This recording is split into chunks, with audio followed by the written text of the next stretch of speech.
La douleur chronique, c'est un des plus grands défis de la médecine moderne. Une expérience vraiment complexe, souvent invisible, et qui nous force à revoir un peu toutes nos certitudes sur ce que c'est la santé.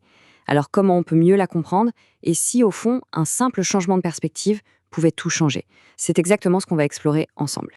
Tout commence avec cette définition, qui est la définition officielle. Et ce qui est fascinant ici, ce sont ces deux mots, sensoriel et émotionnel. Dès le départ, on nous dit que la douleur, ce n'est pas juste une information physique qui remonte au cerveau, non. C'est une expérience totale qui engage à la fois le corps et l'esprit. Bon, pendant très longtemps, la médecine a vu la douleur d'une manière assez simple, on va dire, comme une sorte de signal d'alarme. Et ce signal d'alarme, il faut le dire, il est incroyablement utile. C'est ce qu'on appelle la douleur aiguë. Elle nous prévient qu'il y a un problème, une blessure. C'est un symptôme qui aide le médecin à trouver la cause, un peu comme un voyant rouge qui s'allume sur un tableau de bord. Sa fonction de protection est évidente, elle nous sauve la vie. Mais voilà, avec la douleur chronique, le jeu change complètement. Imaginez que ce signal d'alarme reste bloqué, qu'il sonne sans arrêt, longtemps, bien longtemps après que le danger soit passé. À ce moment-là, la douleur perd sa fonction utile. Elle n'est plus un symptôme, elle devient la maladie elle-même. Et c'est précisément là que la douleur chronique nous force à revoir nos cartes. L'ancien plan, celui qui relie simplement une cause physique A à une douleur B, eh bien il ne suffit plus du tout pour s'orienter dans le territoire si complexe de la souffrance. Et là, on touche à un point absolument crucial, une idée qui est même révolutionnaire. Ce n'est pas parce qu'on ne trouve pas de cause physique claire, pas de lésion visible à la radio, que la douleur n'est pas réelle. L'expérience est subjective par nature, et cette subjectivité est totalement valide. La douleur existe parce qu'elle est ressentie. Point. Pour essayer de mieux comprendre, on peut décomposer cette expérience en 4 dimensions. Bien sûr, il y a la composante sensorielle, ça pique, ça brûle ou ça situe, à quel point c'est intense. Mais il y a aussi la composante émotionnelle, toute l'anxiété, la tristesse, la colère qui peuvent venir avec. Ensuite, la dimension cognitive, c'est-à-dire qu'est-ce que l'on pense de cette douleur, comment on l'interprète. Et enfin, la dimension comportementale, comment on réagit, comment on en parle aux autres. Et le truc, c'est que toutes ces facettes sont liées, elles s'influencent les unes les autres en permanence. Toute cette complexité, ça nous oblige à changer de lunettes, à adopter une vision bien plus complète. En fait, à passer à ce qu'on appelle un nouveau paradigme pour prendre en charge la douleur chronique. Ce qui illustre parfaitement ce changement, c'est de comparer ces deux modèles.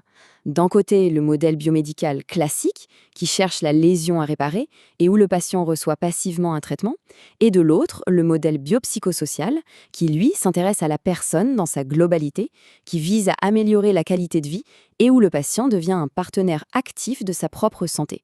Donc, ce nouveau modèle, il intègre 3 grands types de facteurs.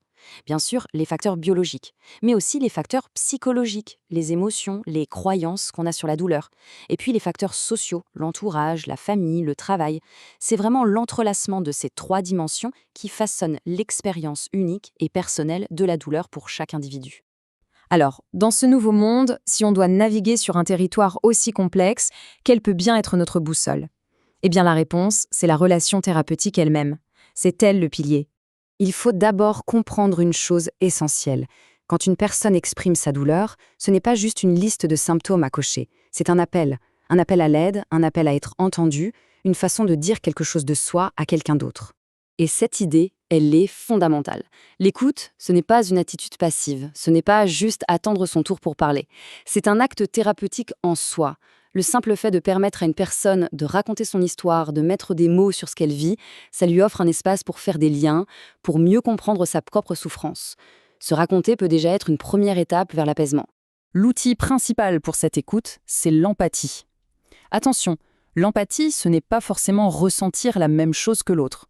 C'est plutôt la capacité de chercher à comprendre l'expérience de l'autre, de son point de vue, de saisir sa réalité à lui ou à elle. C'est cette attitude qui construit la confiance.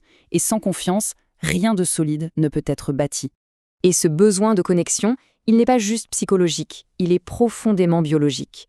Des études montrent que la qualité de nos relations affectives, et notamment dans l'enfance, peut modifier durablement notre sensibilité à la douleur. La présence d'une personne qui prend soin de nous, ce qu'on appelle une figure d'attachement, peut littéralement calmer la perception de la douleur. L'exemple est frappant. Un nouveau-né qui reçoit un contact peau à peau avant une petite piqûre montre jusqu'à 80% de signes de douleur en moins. La présence bienveillante, c'est une forme d'analgésique incroyablement puissant. Alors concrètement, qu'est-ce que ça change? Comment cette nouvelle vision transforme les objectifs même de la prise en charge? Eh bien, le changement est radical. D'abord, il s'agit d'accepter que la douleur puisse faire partie du chemin, au lieu de s'épuiser à vouloir la faire disparaître à tout prix. Ensuite, l'objectif principal n'est plus forcément zéro douleur, mais devient améliorer la qualité de vie, malgré la douleur. Et pour y arriver, et c'est le troisième point, la personne doit passer d'un rôle de victime passive à celui d'un acteur, un partenaire engagé qui reprend un certain contrôle sur sa vie. En résumé, le point de bascule, il est là. On ne cherche plus seulement à réparer une pièce du corps qui semble défaillante. On prend soin d'une personne dans toute sa complexité, avec son histoire, ses émotions, son environnement, une personne entière. Et ça nous laisse avec une dernière question. Une question pour la route.